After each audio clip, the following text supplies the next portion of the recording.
Tom Frezza here for the Naval History and Heritage Command, and today we are again going to be cooking with history.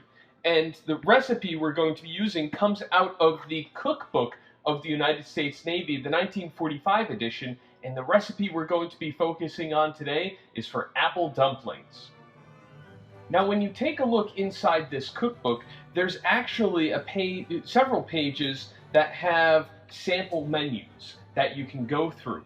And if you take a look at them, you'll notice that after dinner and supper, dinner being lunch, after dinner and supper, there's usually some sort of sweet treat that the sailors can eat. And some examples are lemon meringue pies, angel food cake, coconut butter cookie.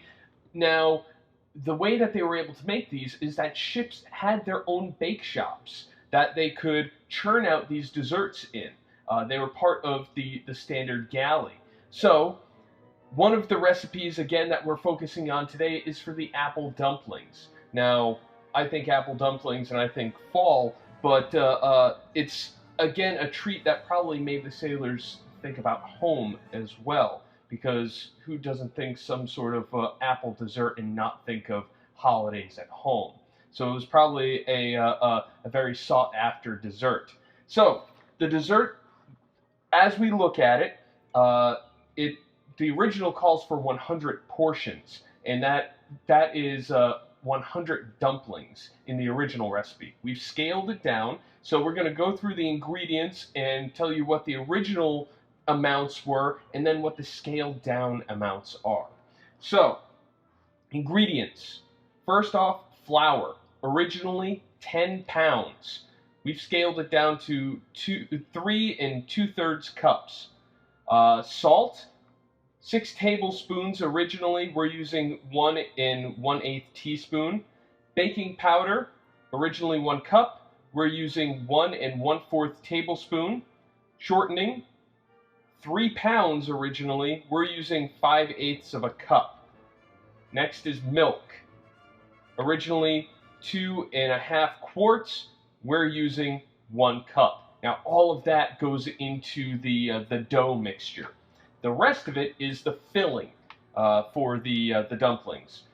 First off, apples, 20 pounds originally. We're using 2 pounds.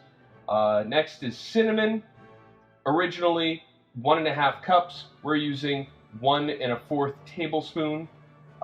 Next is sugar. Originally 4 pounds. We're using 7/8 of a cup. And last but not least, boiling water. Originally 3/4 of a gallon. We're using 1 1/4 cup. All right. So, how to make these? The instructions are as follows. Roll dough on floured surface to 1/4 of an inch thickness. Cut 5-inch squares. Place apples in center of each square. Sprinkle each with 1 ounce sugar cinnamon mixture. Fold opposite corners of dough over apples. Pinch edges together firmly. Place in greased bun pans. Sprinkle with 4 pounds of sugar. Add water. Baking. Bake in hot oven, 400 degrees Fahrenheit, for about 40 minutes. Note: 1. Fresh, frozen, or canned apples may be used. 2. Nutmeg may be used in place of cinnamon. Alright, so those are our ingredients and our instructions. Let's get into it and see how it turns out. And here it is, fresh out of the oven. Looks really good. I'm going to wait for this to cool down before I try it, but there you have it, another fantastic recipe out of the 1945 edition of the Cookbook of the United States Navy. If you would like to learn more, please visit the website of the Naval History and Heritage Command, history.navy.mil, and we'll see you at our next cooking lesson.